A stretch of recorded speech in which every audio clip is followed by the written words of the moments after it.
Honorable député, bonjour. Bonjour. Voilà, tout à l'heure, on vous a vu, vous avez tous quitté la salle. Et quelles sont les raisons? C'est normal et c'est prévisible.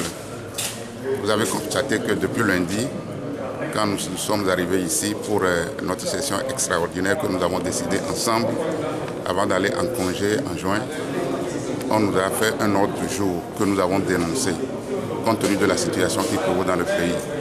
Vous savez que le pays est en train de brûler. Les populations togolaises exigent aujourd'hui le retour de la constitution de 92. Nous, au niveau de l'opposition, nous avons pensé que, une fois arrivés ici, c'est la proposition, ou bien l'avant-projet de loi adopté par le gouvernement à la veille de la marche qu'on nous soumettra. Mais c'est le contraire que nous avons vu. Et nous avons exigé à ce qu'on clôture cette session-là et qu'on ouvre une nouvelle session qui ne parle que de la révision constitutionnelle. Nous avons fait ce débat, le président a finalement tranché. On s'est retrouvés hier. Après la conférence des présidents, le test a été attribué à la commission concernée. Mais nous avons dit que nous n'avons pas le cœur pour travailler sur d'autres sujets. Parce que le sujet qui préoccupe les Togolais aujourd'hui, c'est la révision constitutionnelle.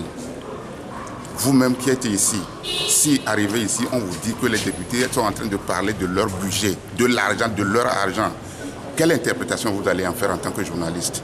C'est ça qui nous préoccupe aujourd'hui et nous disons que nous parlerons d'autre chose que la Constitution, la révision constitutionnelle. Nous avons pensé qu'aujourd'hui, quand nous sommes arrivés, on devait nous donner un programme pour les travaux en commission, mais nous avons été surpris qu'on nous a présenté un ordre du jour qui amène l'adoption d'un texte. Nous sommes désolés et vous avez vu que toute l'opposition dans son ensemble est sortie de la salle. Voilà la raison qui a sous-tendu notre sortie de la salle. Effectivement, là, on l'a constaté, vous êtes du cas, honorable Agbo, il y a encore d'autres également qui sont partis tout comme vous, ceux également de l'UFC. Comment est-ce que vous avez pu harmoniser ce point? Non, mais si vous avez suivi le débat d'hier, tous ceux au nom de l'opposition sont intervenus dans le même sens. Et si on nous avait dit hier que nous serons là ce matin pour adopter un texte, on ne venait pas.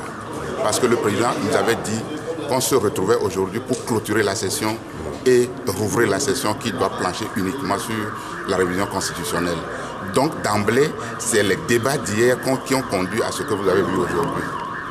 Voilà, et en d'autres termes, on a également appris que le président de la commission de la CEDEAO était à Lomé, il a rencontré les acteurs politiques, c'est tellement vous. Qu'est-ce qu'il vous a dit à propos de tout? Non, mais le président de la commission de la CEDEAO a rencontré la coordination. Que ce qui se passe au Togo préoccupe l'ensemble des pays de la sous-région de la CEDEAO et qu'il est là pour voir dans quelle mesure il peut être utile au Togo. Et la coordination de l'opposition lui a dit d'aller dire au chef de l'État que l'exigence du peuple togolais aujourd'hui, c'est le retour à la constitution de 92, avec toutes les implications que cela et que vous savez. Donc c'est le message que nous avons transmis au président de la République à travers monsieur... Voilà.